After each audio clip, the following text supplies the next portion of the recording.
Look, hey, I just want to, before we get going any further, no coverage anywhere else on cash for coverage. Could I just have your views on that? This is a scandal, and we should be talking about it. The media is how we get our information about what's going on in the world, and if the state, is part of that process in directing, media outlets on what they cover by paying them to do so, that is a huge problem for democracy.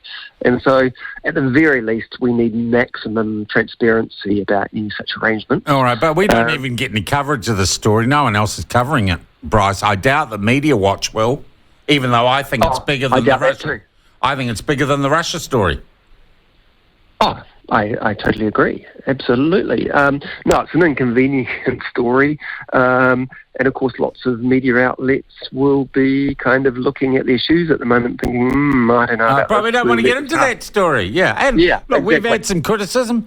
I've said at least when I take advertising money from someone who might also be interviewed in the course of editorial stuff, you know the difference on the platform.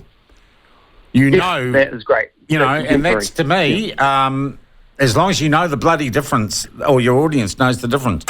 All right, let's get into the polls then and back to the politics. Bryce, you do get the feeling this is all but over. It's not if, but when. I absolutely agree. That poll out on Monday night, 29% for Labour, it wasn't the first poll to put them in the 20s. We'd had some other ones. We'd had Courier, Guardian Essential, Roy Morgan putting them in the 20s. But this was the one that is seen by most New Zealanders. It's the One News poll. And not only does it report on what's happening, it shapes what's happening, for better or worse. Yeah, that's what Chris said yesterday. It's a really influential poll, yeah. It is. So it's reporting reality that people have lost faith. Even Labour supporters and voters have lost faith in the government and have turned away. And then you have that bandwagon effect whereby other people who are still making up their mind will look at that poll and see that Labour has gone from 50% vote to 29% vote since the last election, and think, well, people are deserting this party. I don't think I should be supporting them either, because my fellow citizens have evaluated this party and government as being not deserving a vote, and I shouldn't vote for them either. And so it does become something of a self-fulfilling factor in these things.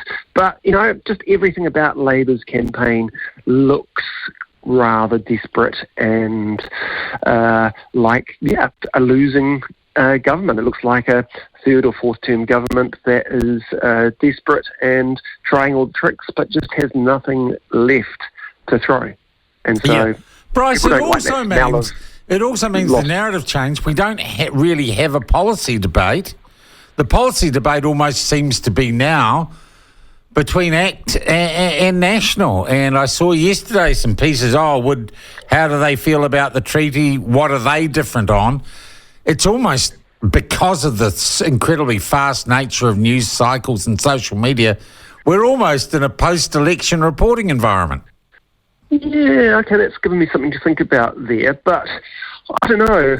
I'm thinking that policy maybe is going up in the agenda, because we're certainly not focusing that much on Hipkins or Luxon. And they're not appealing to anyone. And so I don't believe that people are turning away from Labour because of Hipkins and they think, we don't like him. It's because of the policies that Labour's putting forward aren't appealing. And so, and it was interesting that Labour put out so many policies at exactly the time that One News poll was out in the field. I think Labour knew that, and they put out all the policies they could just to try and influence that poll, and it actually pushed the dial against them. So those policies had a counter effect. Yeah, and they cannot buy a trick at the moment, can they? No, they cannot.